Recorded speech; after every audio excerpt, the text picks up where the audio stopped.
آج تو ماشاء اللہ بھری ہوئی ہے کلاس پوری ہے.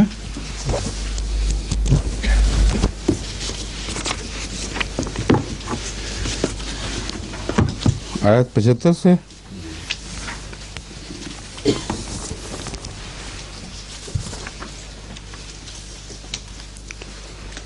اعوذ باللہ من الشیطان الرجیم بسم اللہ الرحمن الرحیم ثم بعثنا من بعده رسلا الى قومهم فجاءوهم بالبينات فما كانوا ليؤمنوا بما كذبوا به من قبل كذلك نطبع على قلوب المعتدين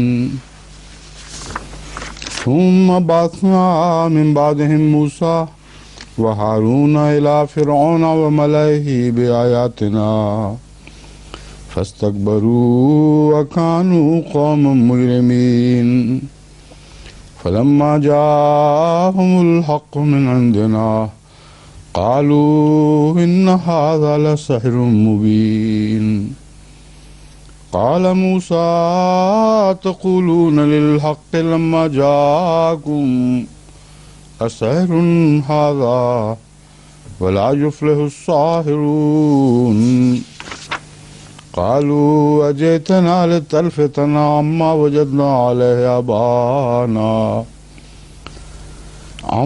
وجدنا عليه آباءنا وتكون لكم الكبرياء في الأرض وما نحن لكما بمؤمنين وقال فرعون ائتوني بكل ساحر عليم فلما جاء السحرة قال لهم موسى ألقوا ما أنتم ملقون فلما ألقوا قال موسى ما جئتم به السحر إن الله سيبطله إن الله لا يصلح عمل المفسدين ويحق الله الحق بكلماته ولو كره المجرمون فما آمن لموسى إلا ذرية من قومه على خوف من فرعون وملئهم أن يفتنهم وإن فرعون لعال في الأرض وإنه لمن المسرفين وقال موسى يا قوم إن كنتم آمنتم بالله فعليه توكلوا إن كنتم مسلمين فقالوا على الله توكلنا ربنا لا تجعلنا فتنة للقوم الظالمين ونجنا برحمتك من القوم الكافرين وأوحينا إلى موسى وأخيه أن تبوأ لقومكما بمصر بيوتا واجعلوا بيوتكم قبلة وأقيموا الصلاة وبشر المؤمنين وقال موسى ربنا إنك آتيت فرعون وملأه زينة وأموال في الحياة الدنيا ربنا ليضلوا عن سبيلك ربنا اطمس على أموالهم واشدد على قلوبهم فلا يؤمنوا حتى يروا العذاب الأليم قال قد أجيبت دعوتكما فاستقيما ولا تتبعان سبيل الذين لا يعلمون وجاوزنا ببني إسرائيل البحر فأتبعهم فرعون وجنوده بغيا وعدوا حتى إذا أدركه الغرق قال آمنت أنه لا إله إلا الذي آمنت به بنو إسرائيل وأنا من المسلمين الآن وقد عصيت قبل وكنت من المفسدين فاليوم ننجيك ببدنك لتكون لمن خلفك آية وإن كثيرا من الناس عن آیاتنا لغافلون.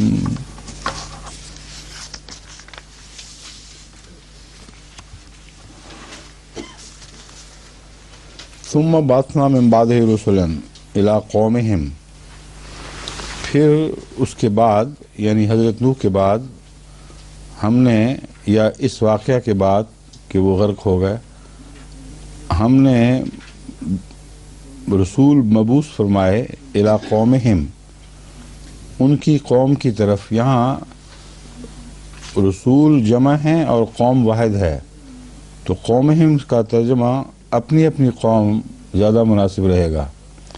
پھر ہم نے رسول مبعوث فرمائے اس کے بعد الی قومہم، ان کی اپنی اپنی قوم کی طرف. فجاؤہم بالبینات، پس وہ ان کے پاس کھلے کھلے نشانات لے کر آئے. فما کانوا لیؤمنوا بما کذبوا بہ من قبل، پس وہ ایمان لانے والے نہ بنے اس چیز پر جس پر وہ پہلے ہی سے انکار کر چکے تھے. یہ جو مضمون ہے ما کانوا لیؤمنوا بما کذبوا بہ من قبل، اس سے مراد یہ نہیں ہے کہ وہ جو نشانات آنے سے پہلے ہی گویا وہ اس کا انکار کر بیٹھے تھے. مراد یہ ہے کہ اس جیسے لوگ پہلی قوموں میں جن چیزوں کا انکار کر دیتے ہیں، جب دوسری قومیں انہی کے نقش قدم پر آتی ہیں تو وہ بھی انہی باتوں کا انکار انہی وجوہات سے کرتے چلے جاتے ہیں. تو ضمیر ہے ان لوگوں کی طرف جو موجود ہیں، پہلی ضمیر ان کی طرف ہے. دوسری ان کی طرف ہے جو ان جیسے پہلے گزر گئے تھے. بس ایک ہی چیز ہیں دونوں. رسول اللہ صلی اللہ علیہ وسلم کے زمانے میں ہوں یا موسیٰ علیہ السلام کے زمانے میں ہوں یا اس سے پہلے نوح کے زمانہ میں، چال چلن ایک ہی ہیں، بس ایک ہی قوم ہیں اور ان کی طرف ضمیر اکٹھی پھیری جاتی ہے. اس لیے دیکھیں اب ثم بعثنا من بعدہ رسلا، پھر ہم نے اس کے بعد رسول ان کی اپنی اپنی قوم کی طرف بھیجے. پس جب وہ ان کے پاس کھلے نشان لے کر آئے، فما کانوا لیؤمنوا بما کذبوا بہ من قبل، وہ ان باتوں کو قبول کر ہی نہیں سکتے تھے جیسے ان کے ہم کماش لوگ جنہیں ان کے ہم کماش لوگ پہلے رد کر چکے تھے. تو ایک ہی وجہ ہے، ایک ہی صورتحال ہے، آپس میں ملتے جلتے ہیں، ایک دوسرے کی سنت پر عمل کرنے والے ہیں. کذالک نطبع علی قلوب المعتدین، اسی طرح ہم حد سے بڑھنے والوں کے دلوں پر مہر کر دیا کرتے ہیں. ثم بعثنا من بعدہم موسیٰ و ہارون. اب یہاں ایک اور چیز ہے کہ حضرت نوح کی قوم تو تباہ ہو گئی ہے. ثم بعثنا من بعدہ، اس لیے یہاں جب ہی سے مراد حضرت نوح کی طرف ضمیر پھیریں گے تو کن لوگوں کی طرف پھر رسول مبعوث ہوئے؟ وہ قوم تو ساری کی ساری ہلاک ہو گئی تھی. اس سے پتہ چلتا ہے کہ ایک لمبا انقطاع ہے پہلے بیان اور اس بیان کے درمیان، جبکہ دنیا میں اس قوم کو دوبارہ پھر خدا تعالیٰ نے جو حضرت نوح پر ایمان لائی تھی اس کو دوبارہ پھیلایا، بڑھایا اور وہ دوبارہ ایک قوم بن گئی. ایک تو یہ معنی بنتا ہے. دوسرا یہ ہے کہ ساری دنیا تو غرق نہیں ہوئی تھی، دنیا میں ہر جگہ قومیں آباد تھیں. حضرت نوح کے بعد باقی دنیا میں انبیاء کے آنے کی نشاندہی بڑی وضاحت سے ہوتی ہے. حضرت نوح سے پہلے باقی دنیا میں انبیاء کے آنے کی کوئی نشاندہی میرے علم میں نہیں آ سکی.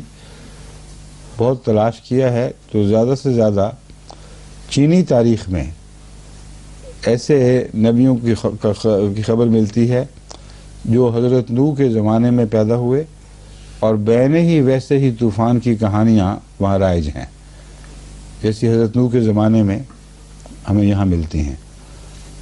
بس اس سے پہلے آدم کے زمانے میں ایک ایسے مفکر کا ذکر ملتا ہے جو علامتوں کے لحاظ سے تو نبی لگتا ہے، کیونکہ اس کو کشف بھی ہوئے، اس نے الہام کا لفظ تو نہیں آتا، لیکن کشفاً اس نے ایک جانور کی پیٹھ پر جو یلو ریور سے نکلا تھا، وہ ساری باتیں لکھی ہوئی دیکھیں جو آئندہ چینی تاریخ کے مذہب اور سائنس کی بنیاد رکھنے والی بنی، اور بہت ہی مشہور وہ فلسفی کہلاتے ہیں چین میں، لیکن جو کشفی نظارے ہیں وہ تو انبیاء کے ہوا کرتے ہیں۔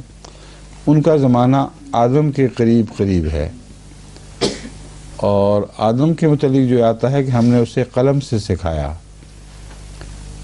اور حضرت صلی اللہ علیہ وسلم نے بھی فرمایا ہے کہ سٹروکس کی صورت میں اس کو سکھایا گیا تھا۔ تو یہ جو نبی ملتے ہیں وہ کیا چین کے الگ نبی تھے، اور جو آدم ہیں وہ الگ نبی تھے؟ اگر یہ بحث چلے گی تو پھر یہ ماننا پڑے گا کہ آدم کے زمانے میں لگ بھگ اس زمانے کے بہت دور دور کی دنیا کی قوموں میں بھی لوگ آباد تھے، اور اللہ تعالیٰ نے اسی طرح نبوت کا آغاز دوسری جگہ بھی فرمایا، جیسا حضرت آدم کو نبی بنا کر ان کو زبان سکھائی اور لکھنا پڑھنا سکھایا، اسماء سکھائے۔ اب یہ عجیب بات ہے کہ یہ دونوں باتیں، وہ فوشی ہے غالباً ان کا نام، ان کے اوپر اطلاق پاتی ہیں۔ ان کو علم الاسماء دیا گیا ہے اور قلم سے سکھایا گیا ہے۔ تو اب یہ بحث بڑی دلچسپ ہو جائے گی کہ کیا ایک ہی دو وجود دونوں قوموں کے جد امجد ہونے کی وجہ سے وہاں وہ نام پا گئے اور یہاں یہ نام پا گئے، یا الگ الگ وجود ہیں؟ اس سلسلے میں فلڈز کی تاریخ پر ہمیں تحقیق مزید کرنی ہوگی۔ اگر امریکہ میں بھی مثلاً اور آسٹریلیا میں بھی فلڈز اس سے ملتے جلتے زمانے میں آئے جبکہ حضرت نوح کے زمانے میں آئے تھے، تو یہ معاملہ واضح ہو جائے گا کہ الگ الگ ہیں، ایک ہی نہیں۔ یعنی حضرت نوح کو ہی چینیوں نے دوسرا نام نہیں دیا، بلکہ کم و بیش وہ زمانہ ایسا تھا جب موسم ایسے آ گئے تھے کہ ہر جگہ کثرت سے بارشیں ہو رہی تھیں، اور جغرافیائی لحاظ سے یہ ممکن ہے کہ جب کثرت سے بارشیں ہوں تو بعض اوقات ساری دنیا میں ویسا ہی موسم ہو جاتا ہے، اگرچہ اس مہینے میں ضروری نہیں جس مہینے میں ایک جگہ بارشیں ہوں، مگر بارشوں کے موسم آتے ہیں تو ساری دنیا کو ڈھانپ لیتے ہیں۔ تو بعید نہیں کہ یہ طوفان نوح دنیا کا طوفان ان معنوں میں ہو کہ مختلف قوموں میں ان کے زمانے کے پیغمبروں کی صداقت کے پیش نظر، صداقت کو ثابت کرنے کے لیے یا ان کی مخالفوں کو سزا دینے کے لیے سیلاب آئے ہوں۔ چین والے کہتے ہیں کہ اس میں سارے غرق ہو گئے تھے سوائے چند کے، اور پھر عصر نو ان چند سے تو چین کی آبادی کی بنیاد رکھی گئی۔ بس یہ جو واقعہ ہے اتنا ملتا ہے حضرت نوح سے کہ انٹریگنگ ہے، یعنی کھڑکی شروع ہو جاتی ہے ہاتھوں میں پتہ کرنے کے لیے کہ کیا واقعہ ہوا تھا۔ تو باقی جگہ کی تاریخ اگر ہم نے چھان بین کی اور کھوج لگانے کے بعد وہاں سے ایسی ملتی جلتی چیزیں نکالیں تو ایک اور مضمون ابھرے گا کہ خدا تعالیٰ نے نبوت کے جو آغاز کیے ہیں وہ ایک ہی طریق پر مختلف زمانوں میں مختلف قوموں کے ساتھ ویسے ہی معاملات فرمائے، اور آدم الگ الگ تھے۔ جہاں تک آدم کے الگ الگ ہونے کا تعلق ہے، حضرت صلی اللہ علیہ وسلم سے قطعی طور پر ثابت ہے کہ ایک ہی آدم نہیں کئی آدم تھے، اور حضرت مسیح موعود علیہ السلام نے بھی یہی لکھا ہے کہ کئی آدم تھے، کس آدم کی بات کرتے ہو؟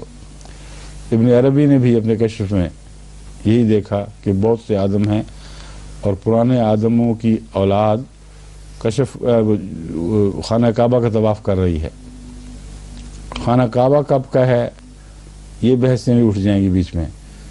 تو ترجمے کے ساتھ ساتھ کچھ کھڑکیاں کھلتی ہیں تحقیق کے لیے، یہاں ان کی تفصیلی بحث نہ بھی ہو تو جن کو تحقیق کا شوق ہے ان کو ان کھڑکیوں سے جھانک کر دیکھنا چاہیے، اور مزید اگر توفیق ملے تو باہر نکل کر ان نئے میدانوں کی بھی سیر کریں جو ما حاصل ہو اس سے مجھے بھی مطلع کریں، تاکہ ایک اجتماعی شکل ہمارے سامنے ابھرے کہ اصل واقعہ کیا ہوا ہے۔ یہ تو غلط ہے کہ نوح کے زمانے میں ساری دنیا غرق ہو گئی تھی۔ حضرت نوح کی قوم بھی جو غرق ہوئی ہے تو اتنے ضرور بچے ہیں اس کشتی میں کہ اس کے بعد پھر وہ نئی تہذیب کی بنیاد ڈال سکیں۔ پس اس پہلو سے حضرت نوح کی عمر سیلاب کی عمر سے زیادہ ہے۔ سیلاب کی تاریخ جو ہے وہ حضرت نوح کے زمانے میں بیچ میں کہیں آئی ہے۔ اس کے بعد لمبا عرصے تک حضرت نوح زندہ رہے ہیں، اور کثرت سے پھر آپ کی اولاد کو خدا تعالیٰ نے برکت دی ہے اور وہ قومیں پھیلی ہیں سب۔ حضرت ابراہیم کے زمانے تک یہ سارے واقعات رونما ہو گئے ہیں۔ تو کس تیزی سے انسان نشو و نما پاتا ہے، کتنے سال میں کہاں سے کہاں بات پہنچ جاتی ہے، یہ ساری چیزیں ایسی ہیں جن کو پیش نظر رکھ کر تو نقشے بنانے پڑیں گے کہ کیا ہوا تھا، کیا ممکن ہے کہ ہوا ہو۔ اب یہاں ثم بعثنا من بعد رسول الی قومہم، اب قومہم کے مضمون کی میں بات بتا رہا ہوں کہ کیا نوح کی قوم کی طرف اشارہ ہے یا رسول من قوم، یعنی اپنی اپنی قوم کی طرف رسول، اور رسولن الی قومہم کا یہ معنی بنے گا ایک کہ مختلف وقتوں میں مختلف زمانوں میں اسی قوم کی طرف بعد میں اور رسول بھی آئے جو نوح کی قوم کہلا رہی ہے۔ تو وہ سارے رسول نوح کی امت کے رسول بنیں گے، اور الی قومہم میں ضمیر قوم ہی کی طرف پھرے گی۔ دوسرے معنی جو میں ابھی بیان کر رہا تھا جس کے امکانات ہیں بڑے واضح، وہ یہ ہے کہ پھر نوح کے بعد ہم نے دوسری قوموں کی طرف بھی رسول بھیجے ہیں، اور رسالت پھر پھیل گئی ہے، اور ان رسولوں نے مختلف قوموں میں جو کردار ادا کیا وہ ان کی تاریخ سے پڑھنا پڑے گا، اور ان کی قوم نے جو ان سے سلوک کیا وہ یہاں بیان ہو گیا ہے۔ فما كانوا ليؤمنوا بما كذبوا به من قبل، یہ لوگ جو مختلف قوموں کے لوگ تھے جو سلوک نوح سے کر چکے تھے اس سے الگ کوئی سلوک انہوں نے نہیں کیا، جو پہلے کر بیٹھے تھے وہی دہراتے رہے۔ کذالک نطبع علی قلوب المعتدین، اللہ دلوں پر مہر پہلے نہیں لگاتا، پہلے دل بگڑتے ہیں، معتدین ہو جاتے ہیں یعنی زیادتی کرنے والے، حد سے تجاوز کرنے والے، پھر ان دلوں پر اللہ تعالیٰ مہر لگا دیتا ہے۔ یہ مہر ہی کی بات ہو رہی ہے کہ ہم نہیں مانیں گے یا وہ نہیں مانیں گے۔ مہر جب لگ جاتی ہے پھر یہ ضد شروع ہوتی ہے، یہ سوال ہی نہیں پیدا ہوتا جو مرضی کر لو، ہم نے تو ماننا ہی نہیں ہے۔ تو ما کانوا لیؤمنوا کا دوسرا اظہار ہے کذالک نطبع علی قلوب المعتدین، اسی مضمون کو دوسرے لفظوں میں بیان فرمایا گیا۔ ثم بعثنا من بعدہم موسیٰ و ہارون الی فرعون، پھر ہم نے ان کے بعد موسیٰ اور ہارون کو فرعون کی طرف بھیجا۔ اب ان کے بعد میں پھر دوبارہ یہی بحث اٹھے گی کہ کیا اس سے پہلے جو رسول آئے ہیں جن کا نام ظاہر نہیں فرمایا گیا، ان رسولوں کے بعد بھیجا، یا بعدہم قوم نوح کے بعد اور باقی رسول ساری دنیا میں پھیلے پڑے ہیں، وہ الگ قصہ بیان ہو گیا کہ سب دنیا میں پھر ہم نے قوموں کی طرف رسول بھیجے، اور نوح کے بعد پھر اس قوم میں جو رسول آئے وہ موسیٰ تھے۔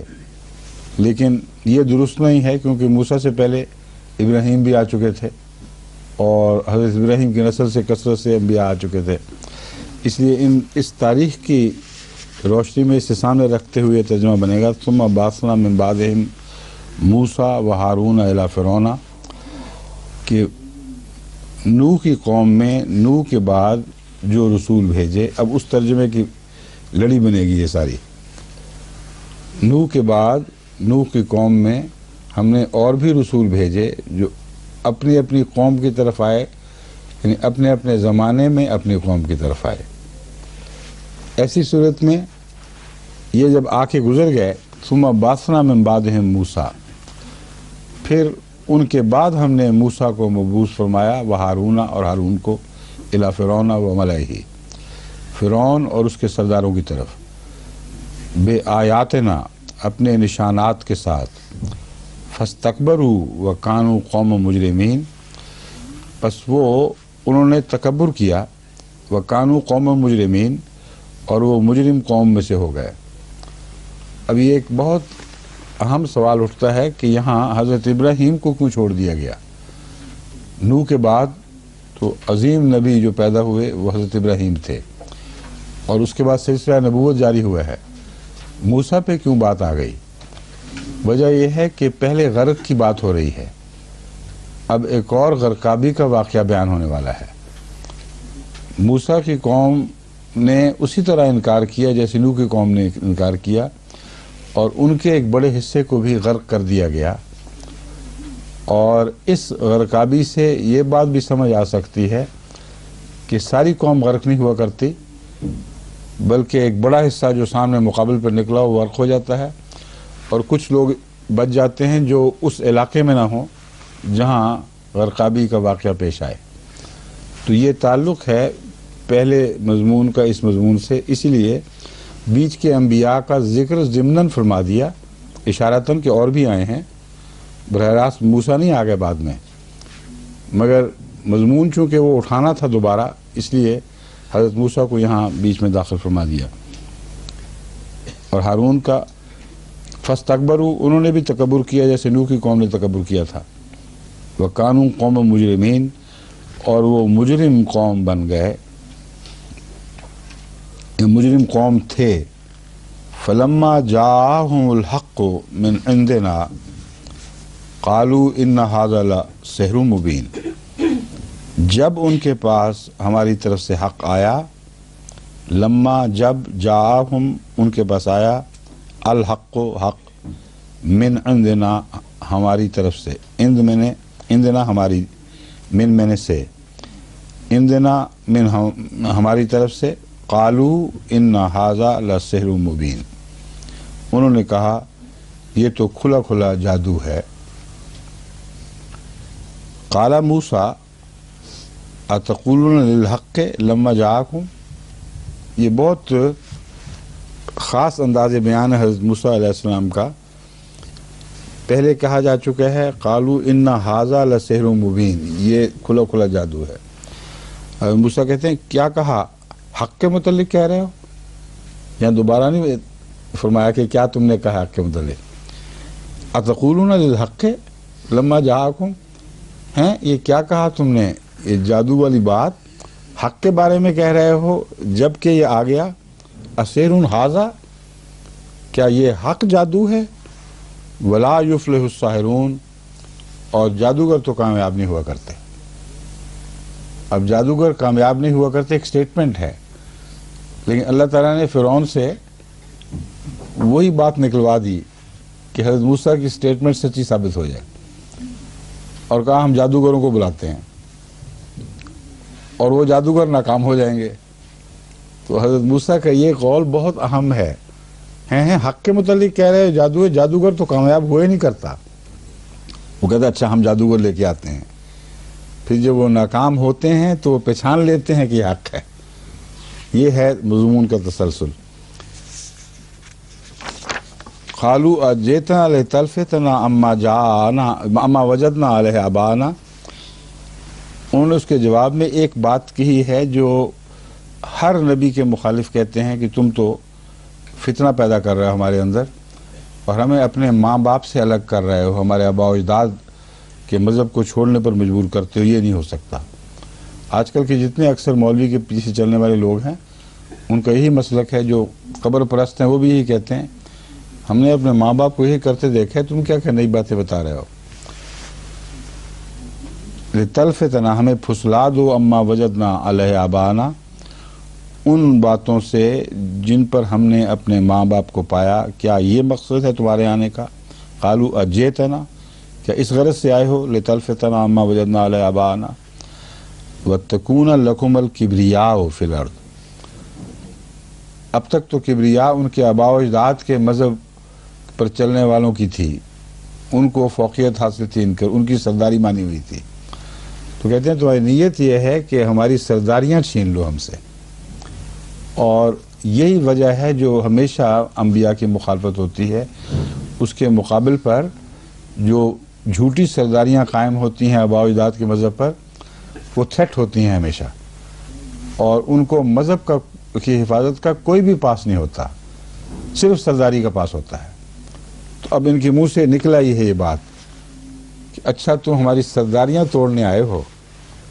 نئی سرداری کی خاطر تو اپنا یہ شوق ہے کہ ہمیں کبریا مل جائے، ہم سرداری حاصل کر لیں. وَمَا نَحْنُ لَكُمْ بِمُؤْمِنِينَ، جہاں تک ایمان کا تعلق ہے ہم تو تم پر ایمان لانے والے نہیں ہیں، ہو ہی نہیں سکتا. وَقَالَ فِرْعَوْنُ ائْتُونِي بِكُلِّ سَاحِرٍ عَلِيمٍ. اب فرعون نے کہا، پھنس گیا نا اب جادو والی بات کہہ کے. اس نے کہا اچھا جادوگر اکٹھے کر لو سارے، ایسے جادوگر جو ماہر فن ہوں. علیم سے مراد ہے اہل علم ہوں اپنے فن میں. تو اردو میں ہم کہتے ہیں وہ ماہر فن جادوگر ہوں. فلما جاء السحرۃ، بس جب وہ جادوگر اکٹھے ہو گئے اور آ گئے، قال لهم موسیٰ، ان سے موسیٰ نے کہا، القوا ما انتم ملقون، تم ڈال دو جو کچھ بھی تم نے ڈالنا ہے.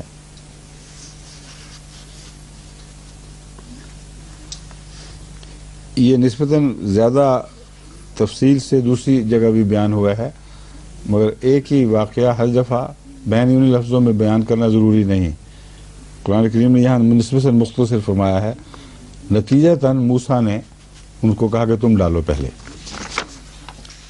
فلما القوا قال موسیٰ ما جئتم بہ السحر، جب انہوں نے پھینک دیا جو پھینکنا تھا، موسیٰ نے کہا یہ جادو ہے. یاد رکھنا وہ جادو نہیں تھا جو میں لایا تھا، یہ ہے سحر. ان اللہ سیبطلہ، اللہ تعالیٰ ضرور اس کو باطل کر دکھائے گا. ان اللہ لا یصلح عمل المفسدین، اللہ تعالیٰ فسادیوں کے کام کو صالح کام نہیں بنایا کرتا. یعنی یہاں یصلح سے مراد ہے، یہ مراد نہیں ہے یہاں کہ ان کے کام کی اصلاح نہیں فرمایا کرتا، ان کو صالح کام بنا کر نہیں دکھاتا، یا ان کا صالح ہونا خدا تعالیٰ کو صالح کام کے طور پر ان کو قائم نہیں رہنے دیتا، ان کا فساد ضرور کھول دیتا ہے، ظاہر کر دیتا ہے. لا یصلح کا ترجمہ لفظاً ہے مفسدوں کے عمل کی اصلاح نہیں فرمایا کرتا. یہاں اس تعلق میں تو جادو کی بات ہو رہی ہے اور جادو کو باطل کرنے کی بات ہے. اس لیے یہ ترجمہ ہے کہ جو جھوٹے فسادی لوگ چیزیں بنا کے لاتے ہیں، ان کو حق والے فعل کے مشابہ نہیں ہونے دیتا خدا تعالیٰ،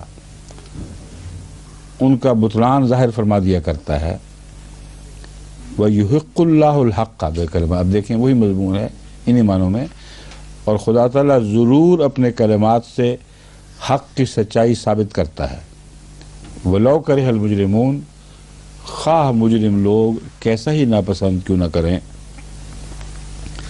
فَمَا آمَنَ لِمُوسَىٰ إِلَّا ذُرِّيَّةٌ مِّن قَوْمِهِ، پس موسیٰ پر اس کی قوم میں سے ایک معمولی حصے کے سوا کوئی ایمان نہ لایا.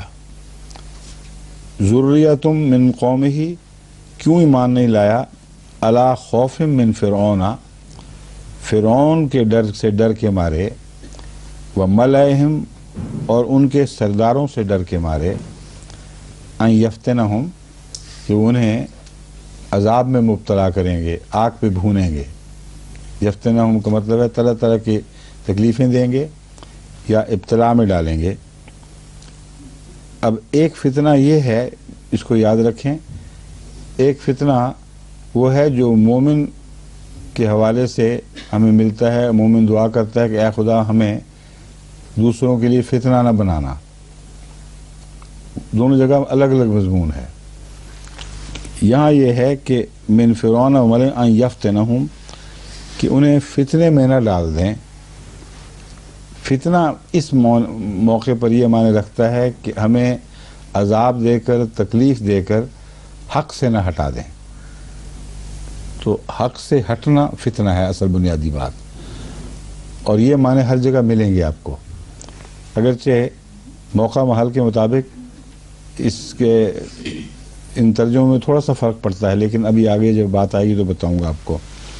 ان فرعون لعال فی الارض، یقیناً فرعون زمین میں بہت تکبر کرنے والا اور بڑائی ہانکنے والا تھا.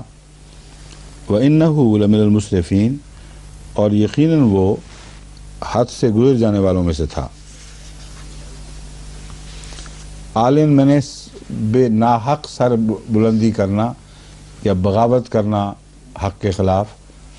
تو وہ فرعون جو اپنی بڑائی میں مگن رہا کرتا، اپنی بڑائی کے دعوے میں غرق تھا، اور اس کو کوئی ہوش نہیں تھی کہ حق کو دیکھے اور پہچان سکے.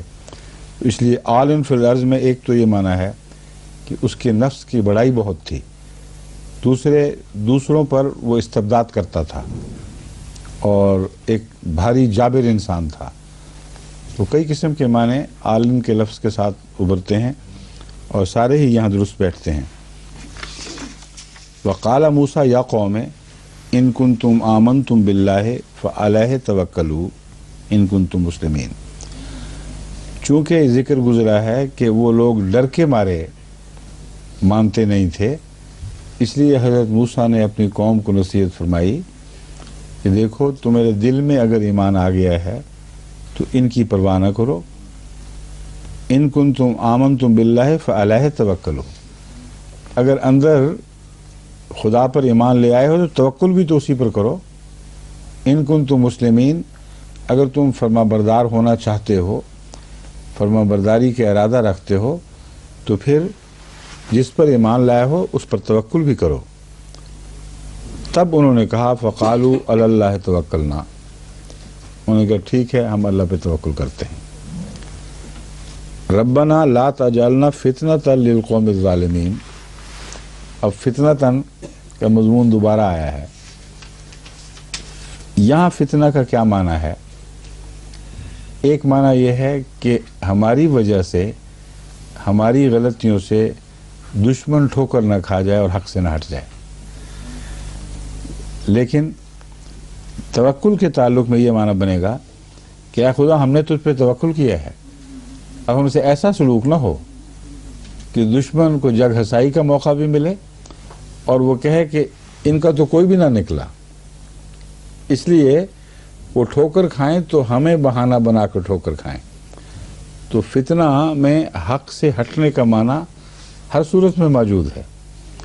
کہیں دشمن کے جبر کی وجہ سے فتنہ، جس کا پہلے ذکر گزر گیا ہے، کہیں دشمن کے حالات نہ سمجھنے کے نتیجے میں یہ خیال کر لینا کہ ان کا کوئی بھی مولا نہیں ہے، ان کا کوئی خدا نہیں ہے. یہ ہے توکل کے بعد بہت ہی دلچسپ بات ہے. اب ان کو اپنی فکر نہ رہی، پہلے جو ایمان نہیں لاتے تھے اپنی تکلیف کی فکر سے، اب جب توکل کا دعویٰ کر لیا ہے تو دشمن کی فکر ہو گئی ہے. اب اگر ہمیں کوئی ٹھوکر لگی، کوئی تکلیف پہنچی، تو پھر یہ ظالم بہانہ ڈھونڈ لیں گے بے ایمان ہونے کا. للقوم الظالمین، ظالم اسی طرح کیا کرتے ہیں، ہمیں ظالموں کے لیے اب فتنہ نہ بنا دینا. وَنَجِّنَا بِرَحْمَتِكَ مِنَ الْقَوْمِ الْكَافِرِينَ، اور جہاں تک ہماری ذات کا تعلق ہے ہمیں کافروں کے ظلم و ستم سے اپنی رحمت سے نجات بخش. وَأَوْحَيْنَا إِلَىٰ مُوسَىٰ وَأَخِيهِ أَن تَبَوَّآ لِقَوْمِكُمَا، ہم نے موسیٰ اور اس کے بھائی کو یہ وحی فرمائی، ان تبوّآ لقومک، اپنی قوم کے لیے ایک جگہ بناؤ، ایک ٹھہرنے کی جگہ، مسکن بناؤ. بمصر، اس شہر میں، یعنی مصر میں جہاں فرعون بھی رہتا تھا. بیوتن، گھروں کی صورت میں. وَاجْعَلُوا بِيُوتَكُمْ قِبْلَةً، اور اپنے گھروں کو قبلہ رخ بناؤ. وَأَقِيمُوا الصَّلَاةَ، اور نماز کو قائم کرو. وَبَشِّرِ الْمُؤْمِنِينَ، اور مومنوں کو خوشخبری دے دے۔ یہاں قبلہ رخ بنانا دو طرح سے سمجھا جا سکتا ہے۔ ایک یہ کہ گھروں کے منہ ایک دوسرے کی طرف ہوں اور آمنے سامنے ہوں، جو قبلتاً کا مطلب ہوتا ہے آمنے سامنے بناؤ۔ ایک معنی یہ ہے کہ قبلہ رخ بناؤ، جدھر تم منہ کر کے نماز پڑھتے ہو اسی رخ پر گھروں کا منہ رکھو۔ ایک رمضان میں اس سے پہلے جو رمضان گزرا ہے اس میں میں نے یہی ترجمہ کیا تھا اور وضاحت کی تھی کہ میرے نزدیک چونکہ بعد میں یہ فرمایا گیا واقیم الصلاۃ تھا، اس لیے یہ معنی زیادہ ترجیح کے لائق ہیں کہ قبلہ رخ بناؤ اور پھر عبادت کرو اس قبلے پر، اس قبلے کی سمت میں عبادت کرو جو قبلہ خدا تعالیٰ نے تمہارے لیے مقرر فرمایا ہے۔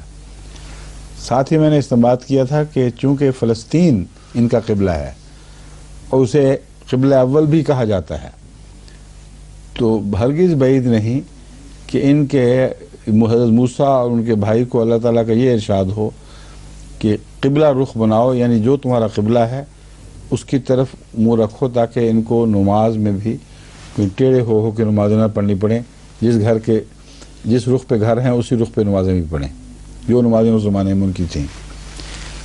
یہ عجیب اللہ تعالیٰ کی طرف سے تصرف ہوا کہ اس رمضان کے ابھی 2-3 مہینے بھی نہیں گزرے تھے بعد میں کہ ہماری یہاں کی ایک ریسرچ ٹیم کی ممبر، وہ غازی صاحب کی بیٹی، کیا نام ہے اس کا؟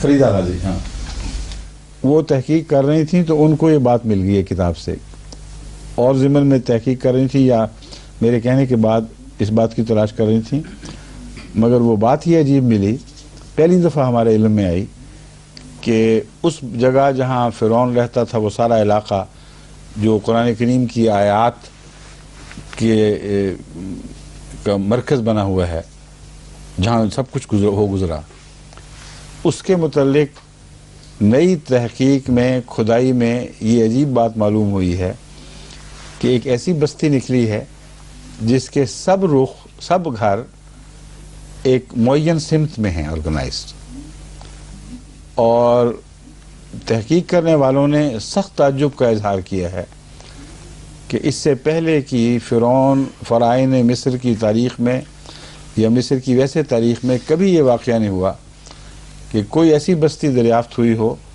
جن کا رخ ایک طرف معین ہو۔ ایک یہ بات بیان کی گئی۔ دوسری یہ بات بیان کی گئی ہے کہ نصف یا معین نصف تو نہیں کہا گیا، لیکن یہ بتایا گیا ہے کہ کچھ گھروں کا رخ شمال کی طرف ہے اور کچھ گھروں کا رخ مشرق کی طرف ہے، اور وہ بھی آرگنائز طریقے ہے، ہیپیزرڈ نہیں۔ بعض لوگوں کو گھروں کا رخ شمال کی طرف کیا گیا ہے، بعضوں کا مشرق کی طرف۔ اب یہ قبلتاً کیسے ہو گئے یہ سوال ہے۔ یہ تو پتہ چلا کہ رخ معین ہے اور آمنے سامنے کی بات نہیں ہو رہی، کوئی قبلہ ہے۔ اب وہاں سے اگر جہاں یہ مصر واقع ہے وہاں سے جغرافیہ کے لحاظ سے اگر رخ کریں فلسطین کی طرف تو مشرق بنتا ہے۔ تو یہ حضرت موسیٰ اور حضرت ہارون کو علم تھا کہ مشرق میں واقع ہے، لیکن جانے کے لیے جو رستہ تھا وہ سیدھا مشرق میں نہیں تھا، پہلے شمال کی طرف جاتے تھے اور پھر سمندر کے کنارے مڑ کے پھر مشرق کی طرف مڑتے تھے۔ تو دونوں معنی قبلے کے جو سمجھے جا سکتے تھے دونوں کے مطابق گھر بنا دیے، اور جو شمال رخ پہ بھی گھر ہو اس کا قبلہ بھی مشرق کی طرف سیدھا ہوگا، صرف اس طرف منہ کرنے کی بجائے اس پہلو پر منہ کرنا پڑے گا۔ لیکن یہ حیرت انگیز قرآن کریم کی صداقت کا ثبوت ملا ہے مصر سے۔ مجھے یاد ہے اس کے بعد ہمارے بہت مخلص دوست مصطفیٰ ثابت صاحب، جن کی تبلیغ سے حلمی شافی صاحب احمدی ہوئے تھے، انہوں نے مجھے مصر سے لکھا کہ میرے خیال میں تو قبلہ مراد ہے مکے کی طرف رخ ہوگا، وہی قبلہ ہے۔ میں نے کہا وہ قبلہ تو بعد میں بنا ہے، قبلہ اول بھی خود مکے میں رسول اللہ علیہ وسلم کے لیے یہی فلسطین ہی تھا، مگر میں نے کہا آپ اصرار فرماتے ہیں تو ٹھیک ہے، ہم دیکھتے ہیں کیا نکلتا ہے۔ تو جب یہ نکلا تو میں نے ان کو لکھا کہ اب دیکھ لیں مکے کی طرف کوئی رخ نہیں ہے کسی مکان کا، مگر فلسطین کی طرف یا فلسطین جانے والے رستے کی طرف رخ معین ہے۔ تو قرآن کریم میں جو چھوٹی چھوٹی باتیں بھی ہیں وہ حیرت انگیز گہرائی کے ساتھ واقعات پر صادق آتی ہیں۔ واقعات نامعلوم ہوں تو بعد میں زمانہ ان کی کھوج نکالتا ہے، اور اکثر ایسے واقعات جنہوں نے قرآن کی صداقت کی شہادت دی ہے غیر مسلموں نے دریافت کیے ہیں۔ اب میرا خیال ہے، اور ہم ٹیمیں بنا بھی چکے ہیں، میں عام بھی اعلان کر چکا ہوں کہ ہمیں خود اس کام کو اپنے ہاتھ میں لینا چاہیے، کیونکہ ہمارا تجربہ ہے کہ غیر مسلم جو تحقیق کرتے ہیں وہ ایسی باتیں جو اسلام کی تائید میں ہوں ان میں زیادہ دلچسپی نہیں لیتے۔ اگر مذہبی دلچسپی رکھتے ہیں تو بائبل کے حوالے سے کھوج نکالتے ہیں اور تلاش کرنے کی کوشش کرتے ہیں کوئی ثبوت جو بائبل کے حق میں ہو۔ قرآن کا یا تو علم نہیں، یا اگر پتہ ہو مسلمانوں کی یہ باتیں ہیں تو پھر اس پر سرسری نظر سے ڈال کے گزر جاتے ہیں۔ اس ضمن میں بھی جب ہم نے تحقیق کرنے والے محققین سے رابطہ کیا تو جب ان کو یہ پتہ چلا کہ مقصد کیا ہے تو ایک دم ٹھنڈے ہو گئے۔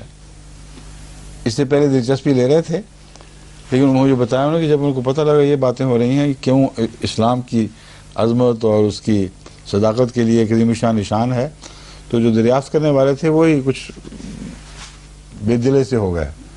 اچھا یہ بات ہے تو دیکھیں ابھی تحقیق جاری ہے کہ کیا نکلتا ہے۔ حلمی شافی صاحب مرحوم مغفور کو میں نے مقرر کیا تھا کہ وہاں جائیں اور خود دیکھیں جا کر، تو افسوس ہے کہ رپورٹ سے پہلے ہی ان کا وصال ہو گیا، لیکن ہو سکتا ہے ان کی بچی یا ان کی بیگم سے یہ ذکر چلے ہوں، یا حاتم سے ذکر ہوں ان کے بڑے صاحبزادے سے، تو آپ لکھ کے ان کو پوچھیں کہ ضرور باتیں کی ہوں گی وہ، یا اگر یا تو بیماری پہلے ہو گئی ہے پھر تو تحقیق نہیں ہوئی ہوگی۔ لیکن ایک اور حلمی صاحب نے بات جو بتائی تھی وہ یہ تھی کہ یہ وہی جگہ ہے جہاں گھر دریافت ہوئے ہیں جو میرا اپنا گاؤں ہے، کہ میرا گاؤں اس زمین پہ ہوا کرتا تھا، میں یہاں کا باشندہ ہوں اور یہاں سے پھر ہجرت کر کے دوسری جگہ گیا تھا۔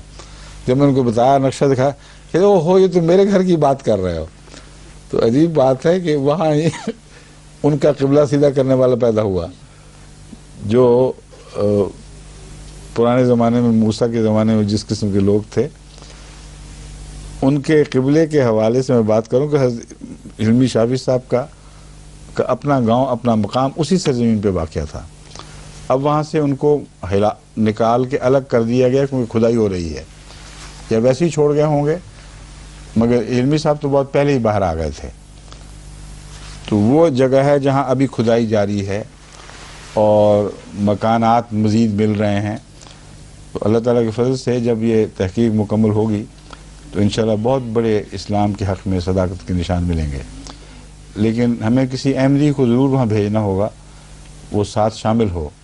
چنانچہ بعض کو میں نے کہا ہے کہ ان ٹیموں کے ممبر بنے جو تحقیق کے لیے کھدائیوں میں جاتی ہیں، اور موقع تلاش کریں، جب بھی موقع ملے پھر خود شامل ہو کر وہ تحقیق میں پورا حصہ اور نگرانی رکھیں کہ کیا کرتے ہیں اور کیا نہیں کرتے۔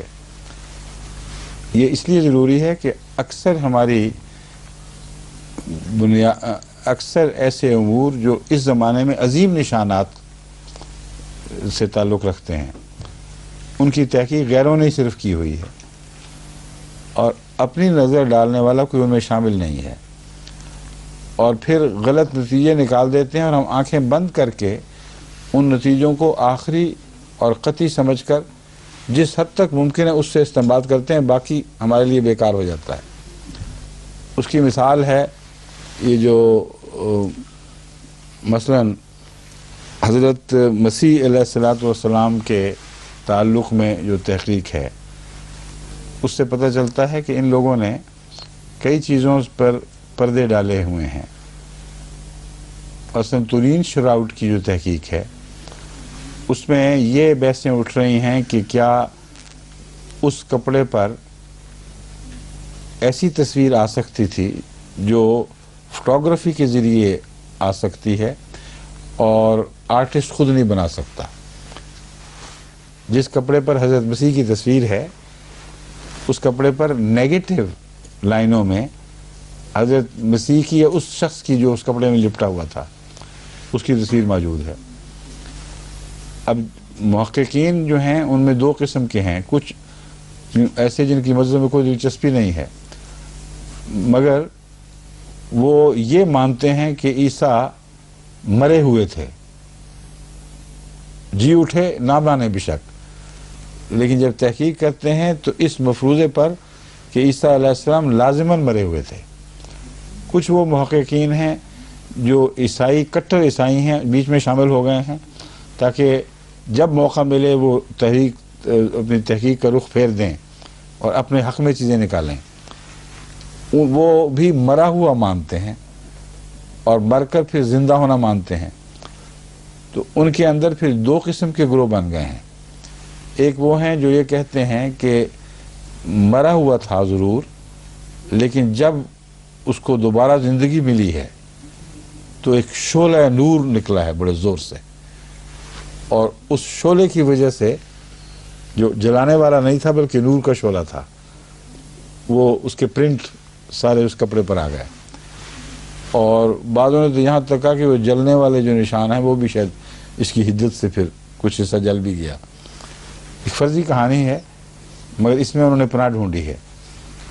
دوسری بات جو وہ مانتے ہیں وہ یہ کہتے ہیں کہ یہ کپڑا جو ہے یہ اصلی ہے ہی نہیں، کیونکہ یہ عیسائی اگر اصلی مان جائیں تو حضرت مسیح کی خدائی سے ہاتھ دھونے پڑتے ہیں،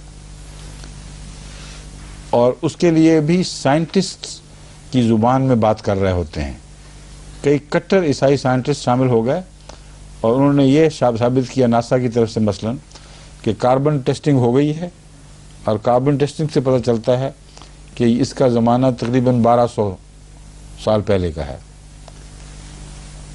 1200 سال پہلے کہہ بھی دو تو سارے مسائل حل نہیں ہوں گے، ابھی بہت سے اعتراض اٹھیں گے، مگر یہ بات انہوں نے کہی اگر آنکھیں بند کر کے ہم اسے قبول کر لیتے تو ہمارے موقف کے خلاف ایک بڑی گواہی بن جاتی، مگر ہمارا کوئی سائنس نہیں تھا جس نے تحقیق کی ہو۔ مگر ان کے اپنے سائنسدانوں نے جب محسوس کیا کہ سائنس سے ناانصافی ہو رہی ہے تو انہوں نے تحقیق کی، خاص طور پر ایک روسی سائنسدان نے تحقیق کر کے ثابت کیا تو کہ کاربن ڈیٹنگ کا جو طریق ہے اس میں 1000 سال کا جھٹکا تو ایک عام بات ہے، جن حالات میں تم نے ٹیسٹ کیا ہے 1000 سال پہلے کا واقعہ جو 1200 سال کہہ رہے ہو، اسی کاربن ڈیٹنگ کے اندر یہ جھول موجود ہے کہ ہو سکتا ہے 2200 سال پہلے کا ہو سکتا ہے 1200 اور 2200 کے درمیان کوئی واقعہ ہو، اس لیے کاربن ڈیٹنگ کا بہانہ رکھ کر تم یہ نہیں کہہ سکتے کہ یہ کپڑا لازماً مصنوعی کپڑا ہے۔ پھر جنہوں نے مسیح کے زندہ ہونے مرنے کا یقین کیا اور تحقیق کی کہ اس کپڑے پر کیسے پرنٹ آ سکتا تھا، انہوں نے مردہ کے تصور سے اس پر بعض چیزیں، مردہ کے اوپر اگر مرم ملی جائے تو اس کا کیا اثر ہو سکتا ہے، ساری تحقیق اسی کے گرد گھوم رہی ہے۔ اب پہلی دفعہ ہمارے امریکہ میں ایک مخلص نوجوان ہیں جن کو خدا تعالیٰ نے احمدیت پر خصوصاً مسیح علیہ السلام کے بیان فرمودہ ان مضامین پر تحقیق کا عشق عطا کر دیا ہے۔ کیا نام ہے؟ عرفان نام؟ عثمان رحیم۔ وہ بالکل اس بارے میں مجنون ہو گیا کہ بس میں ہر چیز اس میں وقف کر دوں، اور عیسیٰ علیہ السلام کے تعلق میں تو اس کو بے انتہا جنون ہے کہ بہت بڑی مہمات پہلے بھی اس کر چکا ہے اپنے طور پر، اور آئندہ جانے کا ارادہ اللہ ان کو حفاظت میں رکھے اور روشنی دے۔ انہوں نے اس مہم میں اب قدم رکھ دیا ہے۔ وہ کہتے ہیں، سمجھتے ہیں کہ یہ سائنسدان جو ہیں ان کے اعتبار کوئی نہیں، جو باتیں ہم دیکھتے ہیں مسیح کے متعلق ان کو پیش نظر رکھ کر تجربہ ہونا چاہیے، نہ کہ ان کے مفروضے پر۔ چنانچہ بعض احمدی سائنسدانوں کے ساتھ مل کے جو کیمسٹ ہیں امریکہ میں بھی، ایک خاتون بھی ہیں، وہ اب یہ تحقیق کر رہے ہیں، مگر آپ نے ابھی تک ان کو مرہم عیسیٰ کے وہ دیے نہیں، اجزاء. انتظار ہے جی ابھی منیر عودر کی طرف سے رپورٹ کا. کیا اعتراض کہاں تک کریں گے ساری عمر؟ وہ بیچارہ اتنا محنت کر رہا ہے، اس کو فوراً مہیا کریں چیزیں. جو اجزاء بیان کیے گئے ہیں ان اجزاء کا جو انہوں نے استعمال کیا ہے اس میں بھی کئی جھول ہیں موجود. بعض چیزیں، بعض پودے بعض ملکوں میں جو پیدا ہوتے ہیں ان کے اندر جو اجزاء موجود ہیں وہ وہ نہیں ہوتے جو دوسرے ملکوں میں انہی پودوں میں ہوں. بعضوں میں تیز خوشبوئیں ہوتی ہیں، بعض اور چیزیں پائی جاتی ہیں. تو یہ عثمان رحیم ہی کو یہ پہلا خیال آیا ہے کہ اگر ہم نے تجربہ سچ حقیقی تجربہ کرنا ہے تو فلسطین کے علاقے میں یہ چیزیں جو ملتی ہیں انہی کو استعمال کیا جائے، کسی غیر ملک کے چیزوں کو استعمال نہ کیا جائے. اور دوسرے جو ان الفاظ کا معنی فلسطینی سمجھتے ہیں ان کے پیش نظر وہ معین کریں کیا دوا ہے.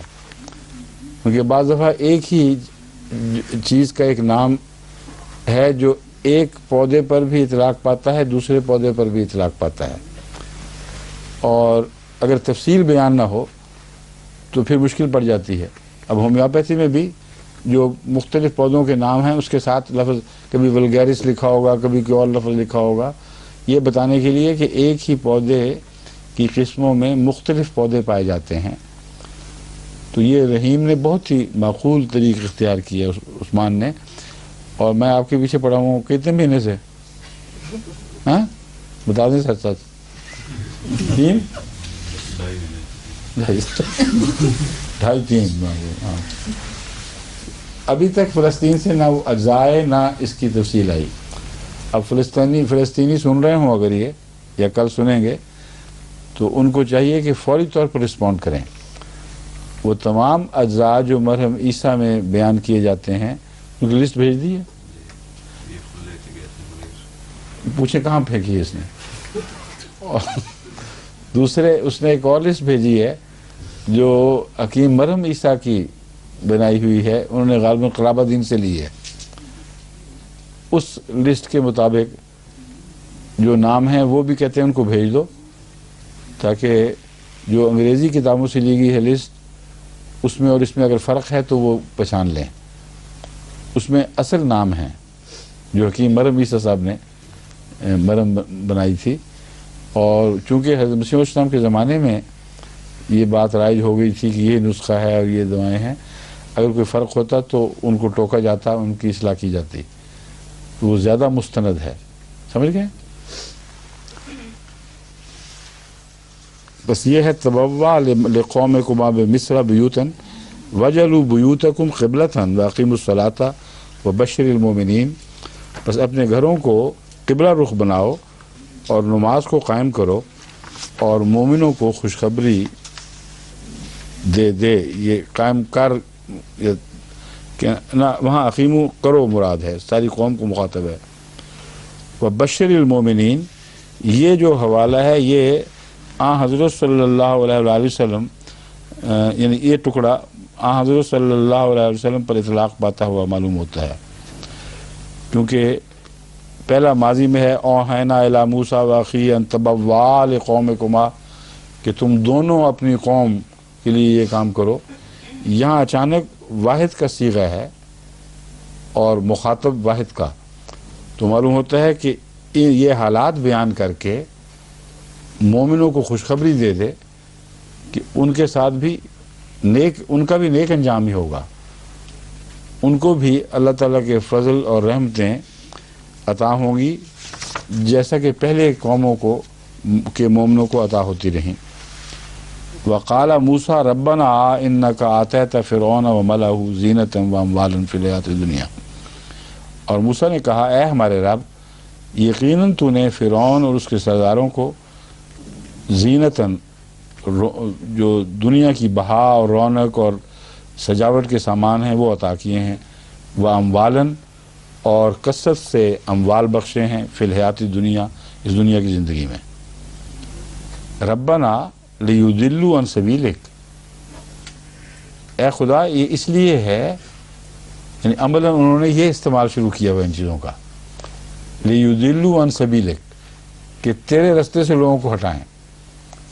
مراد یہ نہیں کہ تو نے اس لیے دیے تھے کہ ہٹائیں، یہ مراد ہے اے ہمارے رب یہ استعمال کر رہے ہیں یہ لوگ ان کا زینت اور اموال کا کہ تیرے رستے سے ہٹانے کی کوشش کر رہے ہیں، اس لیے ربنا اطمس علی اموالہم، اس لیے اے ہمارے رب ان کے اموال برباد کر دے، وشدد علی قلوبہم، اور ان کے دلوں پر سختی کر، فلا یؤمنوا حتی یروا العذاب العلیم، وہ ایمان نہیں لائیں گے جب تک دردناک عذاب نہ دیکھ لیں۔ اب یہ جو بات ہے بہت اہم اور گہرا نفسیاتی نقطہ ہے، اور دعا اور بد دعا کے مضمون کی بھی اس میں وضاحت ہو جاتی ہے۔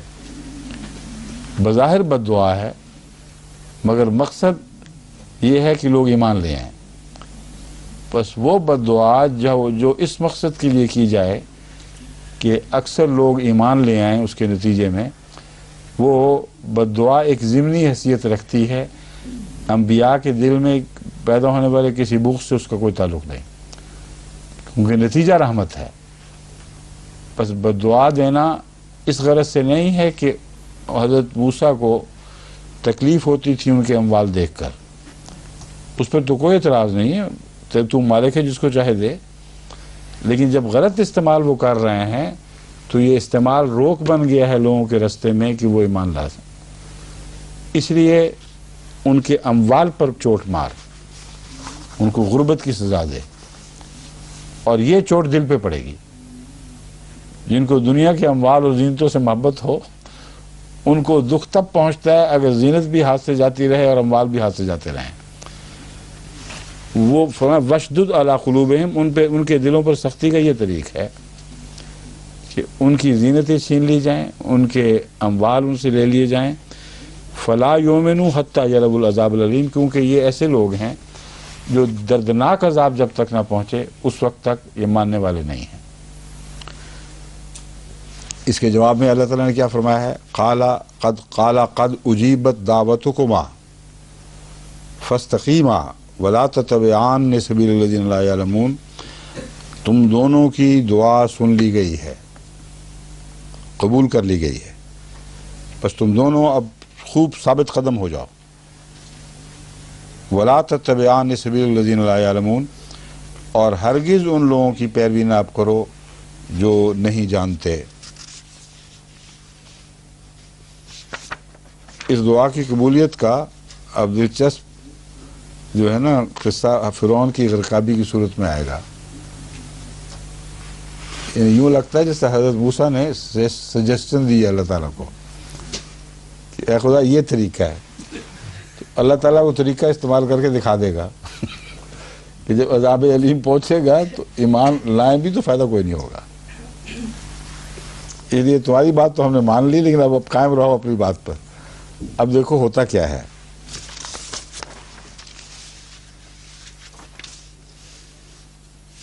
وَجَاوَزْنَا بِبَنِي إِسْرَائِيلَ الْبَحْرَ فَأَتْبَعَهُمْ فِرْعَوْنُ وَجُنُودُهُ بَغْيًا وَعَدْوًا، بس ہم نے بنی اسرائیل کو تو سمندر یا دریا کے پار اتار دیا، فَأَتْبَعَهُمْ فِرْعَوْنُ، پس فرعون نے ان کی پیروی کی، ان کا پیچھا کیا، وَجُنُودُهُ، اور اس کے لشکر نے بھی، بغیًا وعدوا، بغاوت کی روح اختیار کرتے ہوئے اور دشمنی کے ساتھ، حتیٰ اذا ادرکہ الغرق، یہاں تک کہ جب فرعون کو غرق پہنچا، یعنی غرقابی کا وقت قریب آ گیا یا غرق کی حالت اس کو گھیر لیا، قال آمنت انہ لا الہ الا الذی آمنت بہ، تو نے کہا میں ایمان لاتا ہوں لا الہ الا الذی، کوئی خدا نہیں ہے، اس بات پہ ایمان لاتا ہوں کہ کوئی خدا نہیں ہے، کوئی معبود نہیں مگر وہ، آمنت بہی بنو اسرائیل، کہ جس پر بنو اسرائیل ایمان لے آئے ہیں، وَأَنَا مِنَ الْمُسْلِمِينَ، اور میں مسلمانوں میں مسلمان فرما برداروں میں سے ہوتا ہوں۔ یہاں یہ فرمایا گیا ہے میں بنو اسرائیل کے خدا پر ایمان لے آیا ہوں۔ دوسری جگہ قرآن کریم میں فرمایا گیا ہے کہ رب موسیٰ و ہارون پر میں ایمان لاتا ہوں۔ تو کیا یہ تضاد ہے یا کچھ اور معنی ہے؟ اس کا مطلب یہ ہے غرق ہوتے ہوتے ایک سیکنڈ میں تو غائب نہیں ہوا تھا وہ. غرق ہوتے ہوتے اس نے مختلف ہاتھ پاؤں مارے ہیں.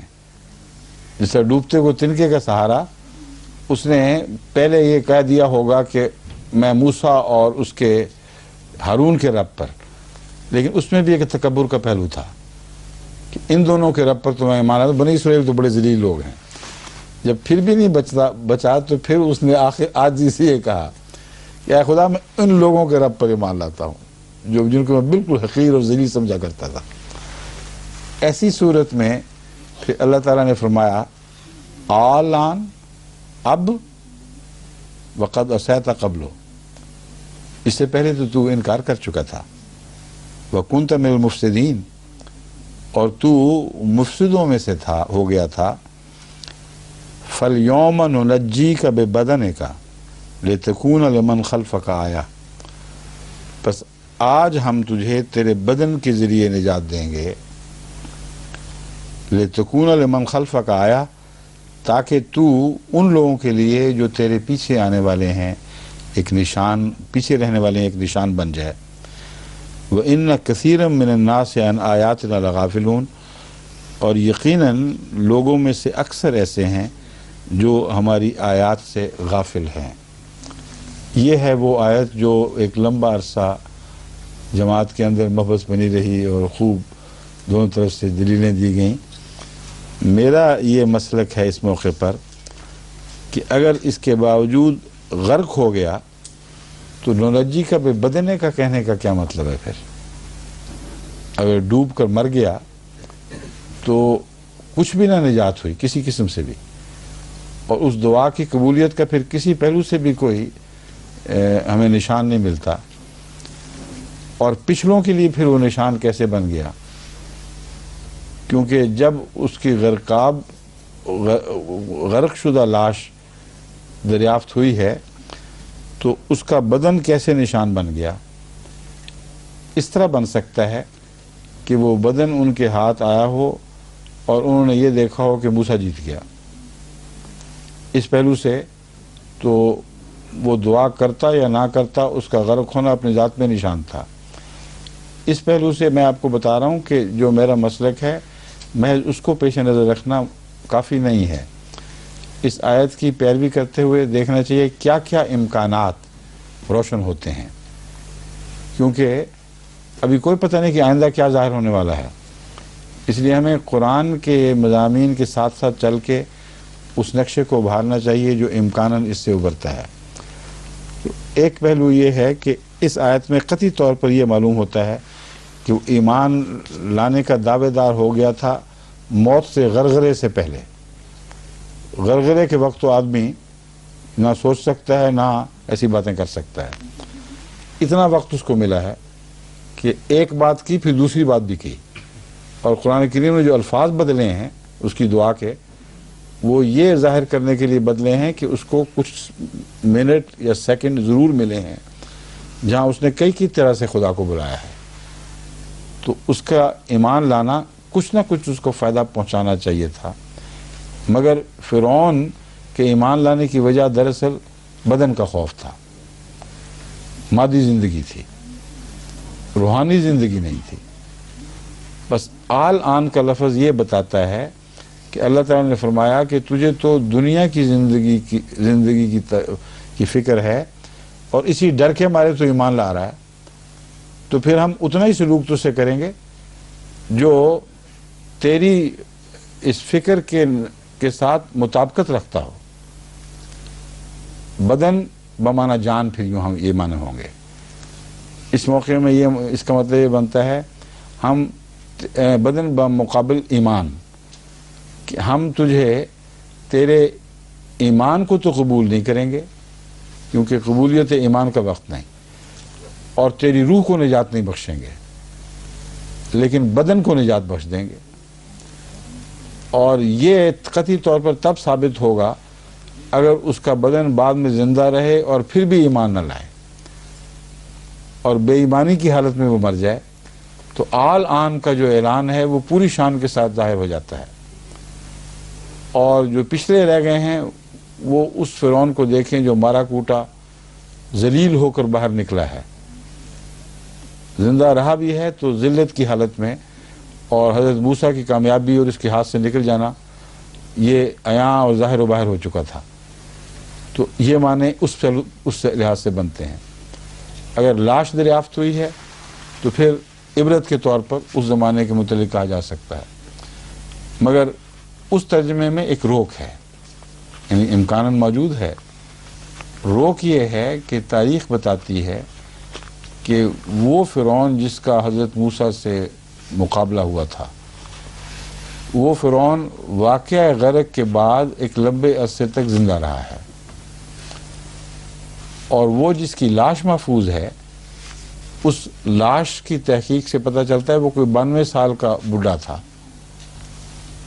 اور وہ بعد میں جتنا عرصہ زندہ رہا ہے وہ مسلسل کوشش کرتا رہا ہے فلسطین کے علاقے میں بسنے والوں پر حملے کرنے کی، اور انتقام کی آگ میں جل رہا تھا. اس سے پہلے وہ یہ کام نہیں کیا کرتا تھا. تو یہ ساری باتیں بتا رہی ہیں کہ وہ شخص جس کی لاش جہاں آج کل ہم دیکھتے ہیں محفوظ، اور جس کے متعلق اکثر محققین کا خیال ہے کہ یہ فرعون وہی ہے جو حضرت موسیٰ سے ٹکرایا تھا، اس کی لاش میں تو وہ فرعون اس عمر کی باتیں نہیں ہیں جس عمر میں اس کا غرق ہونا ثابت ہوتا ہے. وہ تو پھر جہاں تک ہمیں تاریخی تحقیق کی ہے وہ 50 سال کے لگ بھگ اس کو مر جانا چاہیے تھا. حضرت موسیٰ کے ساتھ اس کی عمر کا موازنہ بھی کرنا ہوگا، اور یہ ساری باتیں اب میں دہراؤں گا نہیں کیونکہ میں اس سے پہلے غالباً بیان کر چکا ہوں. دوبارہ سارے اعداد و شمار کو مستحضر کر کے پھر گفتگو کرنی ہوگی جو اس ترجمے میں مناسب نہیں ساری تفصیل بیان کرنا. اتنا یاد رکھیں کہ 2 معنی ممکن ہیں. ایک معنی ہے بدن کو نجات دیں گے، جان کو نجات نہیں دیں گے، زندگی کی نجات نہیں ہوگی. اور بدن کو نجات دیں گے اس پہلو سے کہ تیرے پچھلے لوگ تجھے مردہ اور ذلیل حالت میں غرق ہوا دیکھیں اور نشان پکڑیں، اور آئندہ آنے والے بھی اس سے نشان پکڑیں، یعنی تجھے ممیفائی کر دیا جائے اور لاش محفوظ ہو جائے. دوسرا معنی یہ بنے گا کہ ہم بدن کو نجات دیں گے مگر ایمان قبول نہیں کریں گے. اب ایمان کی قبولیت کا وقت نہیں رہا. بدن بمعنی روح، روحانی نجات نہیں ہوگی، بدنی نجات ہوگی، اور وہ نجات آئندہ آنے والوں کے لیے عبرت کا نشان بنے گی اور تیرا جھوٹا ہونا ثابت کرے گی. تو رہے گا لیکن مردہ لاش کی طرح زندہ رہے گا، اور اس کے نتیجے میں لوگ دیکھیں گے کہ یہ بالکل ذلیل و رسوا ہو گیا ہے. چنانچہ محققین اور جو مورخین ہیں یہ بات بڑی وضاحت سے لکھتے ہیں کہ وہ بڑا سخت کچلا ہوا فرعون تھا جو بچا ہے. موسیٰ کے واقعہ کے بعد زخمی انا والا فرعون ہے. اس کی حرکتیں بھی عجیب و غریب ہوئی ہیں، اس کی بیماریاں بڑھتی چلی گئیں، اس کا چلنا پھرنا ناممکن ہو گیا، اور بڑے دردناک طریق پر حسرت کے ساتھ اس کا انجام ہوا ہے، اور فرضی کہانیاں بنائی گئی ہیں اس کی فتوحات کی، ورنہ عملاً اس سے غیروں پر کوئی بھی شوکت اور فتوحات نصیب نہیں ہوئی. ایک یہ بات. دوسری بات حضرت موسیٰ کی دعا میں تھی ان کے اموال اور ان کی اقتصادی حالت پر ضرب مار چوٹ لگا. اس فرعون کے بعد پھر اہل مصر جو فرعونہ کے نیچے تھے ان کی شان و شوکت جاتی رہی ہے. پھر وہ حکومت ٹوٹی ہے، وہ ٹکڑے ٹکڑے ہوئی ہے، دن بدن گرتی چلی گئی ہے، یہاں تک کہ آہستہ آہستہ ایب آؤٹ ہو گئی ہے. تو بات سے مراد یہ نہیں کہ اسی فرعون کے زمانے میں سب ہلاک ہو گئے تھے. رفتہ رفتہ وہ غائب ہو گئے اور ان کا کوئی نشان باقی نہیں رہا. پھر صرف ایک مٹتی ہوئی تاریخ کے نقوش ہیں جنہیں ہم دیکھ سکتے ہیں. تو یہ امکانات ہیں. اگر پہلی بات درست ہے کہ یہاں بدن کا مقابلہ جان سے ہے اور یہ ہو سکتی ہے، بالکل درست ہے، اس کو رول آؤٹ نہیں کر سکتے. میں تو تاریخی شواہد کی وجہ سے کہہ رہا تھا کہ تاریخی شواہد ایسے ہیں کہ اگر یہ مانا جائے تو اس وقت قرآن سچا ثابت نہیں ہوگا. اس وقت تو دنیا کے سامنے ہم قرآن کو کہ اس دعوے کو ایک حیرت انگیز دعوے کے طور پر تو پیش کر سکتے ہیں، مگر واقعات کے مقابل پہ سچا ثابت نہیں کر سکتے۔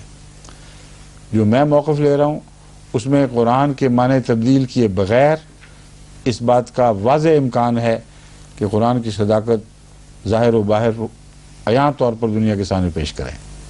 یہ وجہ ہے جو اس بحث کی ہے۔ لیکن اگر پہلا معنی ہی درست ہے تو پھر ہمیں انتظار کرنا ہوگا۔ قرآن تو بہرحال جھوٹا ثابت ہو ہی نہیں سکتا، پھر ہو سکتا ہے ہماری نسل کی بجائے اگلی کسی نسل میں وہ لاش بھی دریافت ہو جائے جو غرقاب فرعون کی تھی اور اسے ان لوگوں نے چھپا لیا ہے اور دوسرے فرعون نے اس کی جگہ لے لی ہو، یہ بھی کوئی بعید نہیں۔ تو مصر کی تاریخ بڑی الجھی ہوئی ہے، بہت سے ابہامات ہیں۔ ایک بادشاہ بنا ہے، اس کے بھائی نے قبضہ کر لیا، وہ بادشاہ غائب بھی ہو گئے نظر سے۔ تو اس قسم کے واقعات بھی ملتے ہیں اور اس کی وجہ سے تاریخ طے کرنا مشکل کام ہے۔ تو یہ دونوں احتمالات پیش نظر رکھ لیں۔ آخری حقیقت یہ ہے کہ قرآن بہرحال سچا ہے۔ جہاں تک ہماری نسل کا تعلق ہے، ہم وہ موقف اختیار کریں جو میں بیان کر رہا ہوں تو آج بھی دنیا کے سامنے ان کی مخالفت کے علی الرغم اس کو سچا کر دکھا سکتے ہیں۔ اگر دوسرا لینا ہے تو پھر صبر سے انتظار کریں، یقین کریں کہ آئندہ کبھی کوئی نہ کوئی نشان ظاہر ہوگا۔ باقی پھر انشاءاللہ۔ السلام علیکم ورحمۃ اللہ۔